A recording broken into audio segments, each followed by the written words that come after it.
लतीफ़ साहब, बहुत शुक्रिया आपके वक्त। जावेद लतीफ़ साहब, आप अक्सर सहूलतकारी का जिक्र करते रहे, बार बार जो है वो आप जो है वो इस पर बात करते रहे, तो इस मामले में आपको क्या लगता है, क्या ये मामला जो है ये गिरफ्तारियों का जो फौज के अंदर हुई हैं, क्या ये मामला 9 मई से जुड़ा हुआ है?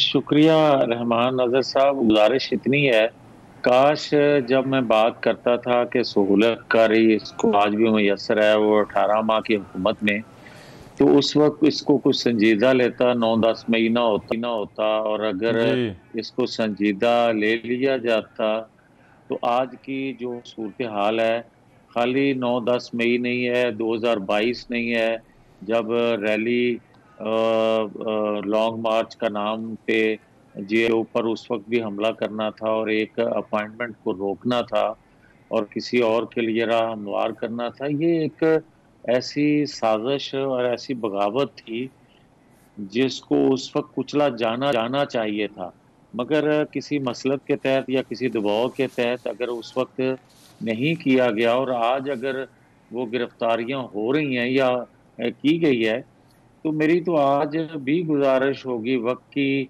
जो क़यादत है अदारे हम्म। की या अदारों की, कि खुदा के लिए अब ये सिरा जो पकड़ा है इसको एंड तक लेके जाएं, आखिर तक लेके जाएं और लोगों को अच्छा। बताया जाए कि पाकिस्तान के अंदर गैर मुल्की कुव्वतें कब कब इन्वॉल्व हुई और 2017 का फैसला किस तरह हुआ, 2014 के धरने किस तरह दिलवाए गए और उसके बाद तक जो कुछ होता आ रहा है या अगले दिनों में होने जा रहा था, जिस तरह के हम्म। बांग्लादेश की तर्ज की एहतजाज और दूसरी कॉलें आ रही थी और एक ट्रेंड बनाया जा हाँ। रहा था। मैं समझता हूं कि अगर बांग्लादेश तर्ज का एहतजाज या उस तरह की मनसूबाबंदी ना की जा रही होती तो शायद अभी भी हाथ ना डाला अच्छा। जाता। तो अगर अगर हाथ अच्छा। डाल लिया है तो खुदा के लिए कुछ तो पाकिस्तानी कौम पे रहम करें, जो गैस बिजली के बिल देने की पोजीशन में नहीं रह गई, जो 2 वक्त की रोटी खाने की पोजीशन में नहीं हम्म। रह गई, कि किन कुव्वतों के कहने पे इस तरह के अदालतों से हम्म। फैसले लिए जाते रहे, किस तरह बिठाया जाता रहा और किस तरह हुकूमतें गिराई जाती रही। ये सारा कुछ कौम को बताएं ताकि कौम का एतमाद तो बहाल हो अच्छा। भाई दोबारा से अदारों पे। हम्म।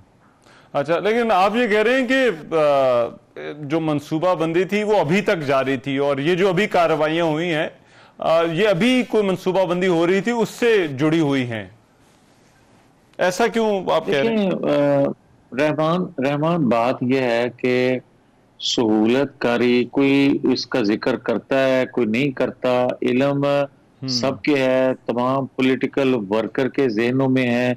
आम बंदा बात करता है हम्म।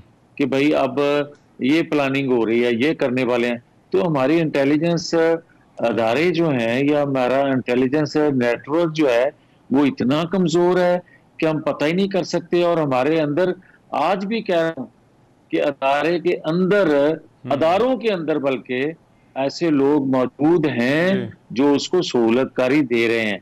और आज भी ये कह रहा हूं कि 8 अच्छा। फरवरी का जो नतीजा बनवाया गया या बनाया गया उसमें भी मुकम्मल सहूलतकारी इमरान खां के लोगों को मैसर थी अच्छा। और जिन जिन के जरिए थी वो आज भी नाम लिए जा सकते हैं।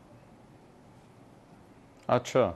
राइट। और ये आपको मियां साहब क्यों लगता है कि गैर मुल्की कुव्वतों का भी अमल दखल था या है?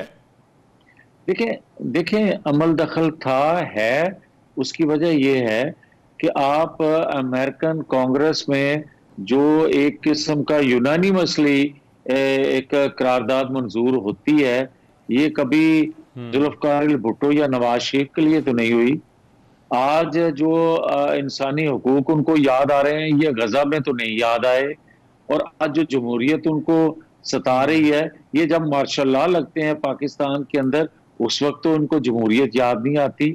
आज एक जमात पे पाबंदी लगने का अंदिया दिया जाता है तो वो उस पे अच्छा। तशवीश का इजहार कर देते हैं। मुझे ये बताएं कि 9-10 मई करने वाली लोग जो हैं वो सियासी जमात कहलाने के हकदार हैं? मगर उनको तशवीश है। और 1 साल 1.5 साल हो गया है 9-10 मई करने वालों को, ना सहूलतकार पकड़े गए और ना मुजरम को सजा हुई।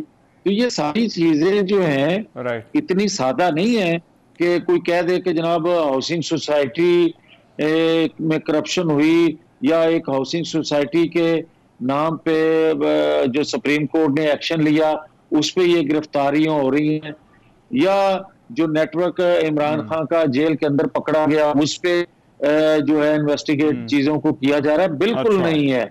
मैं कहता हूं कि जब से ये फैज हमीद साहब का फैज आम शुरू हुआ, पाकिस्तान की हिस्ट्री में किसी ने इस तरह क्रीज से बाहर निकल के नहीं खेला जिस तरह फैज हमीद साहब या ये रजीम जो खेलती रही। और ये फैज हमीद साहब अकेले नहीं है, ये फैज हमीद साहब की पूरी टीम है, पूरा नेटवर्क है इनका जो काम करता आया। अगर कंगालेंगे तो सब कुछ नजर आ जाएगा। और ये मियां साहब, आपको क्यों लगता है कि ये नेटवर्क और ये जो सहूलतकारी थी वो 8 फरवरी के इंतखाबात के नताइज से भी जुड़ी हुई है? देखें, इस इलेक्शन में किसी जमात को खास तौर पे न बाहर रखा गया है, न किसी जमात को खास तौर पे इक़्तिदार पे बिठाया गया या सहूलतकारी की गई है। माजी में आप देखें कि ये इन्वॉल्वमेंट रही है, 2018 में भी थी, 8 में थी, 2 में थी। ये आप बेशुमार इलेक्शन पाकिस्तान में हुए, थोड़ा बहुत अमल दखल किसी ना किसी शक्ल में रहा है, मगर इस दफा तो पिक एंड चूज हुआ है भाई। और वो सुने वीलॉग उनका जो शहजाद अकबर साहब का, अगर नहीं है आपके पास तो मैं क्लिप आपको भिजवा दूंगा। वो कह रहे हैं कि वो बिला तमीज कि ये पीटीआई का है, ये मुस्लिम लीग का है, जो उनको बेहतर बिड देने वाला था उसको उन्होंने कामयाब करार दे दिया। और ये कौन लोग थे? लेकिन ये वही लोग थे। लेकिन ये वही लोग सब एक तासुर ये होता है कि असल पावर तो जी, लेकिन मियां साहब तासुर ये है कि असल पावर तो सीट की होती है। जब तक बंदा सीट पे होता है उसके हाथ में कंट्रोल में बहुत सारी चीजें होती हैं। जब वो रिटायर्ड हो जाता है तो शायद चीजें उस तरह उसके हाथ में होती नहीं। तो ये तो बहुत सारे मामलात जिनका जिक्र किया जा रहा है वो रिटायरमेंट के बाद वाले मामलात हैं।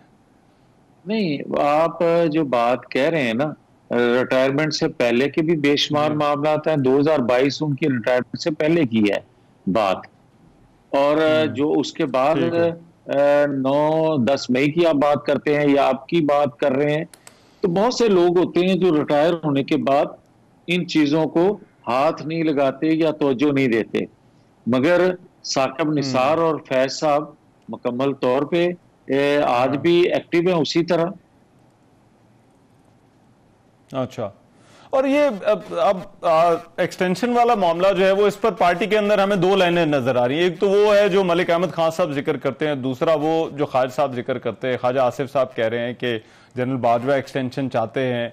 आप मामलात को बड़ा करीब से देख रहे थे, एक्सटेंशन वाला भी इशू था, तब भी आपसे बात होती रही, उसके बाद भी आप इस पर करते रहे बात। तो ये आपके ख्याल में क्या वाकई जनरल बाजवा जो है वो किसी एक्सटेंशन कोई चाहते थे, वो जाने से पहले नहीं जाना चाहते थे?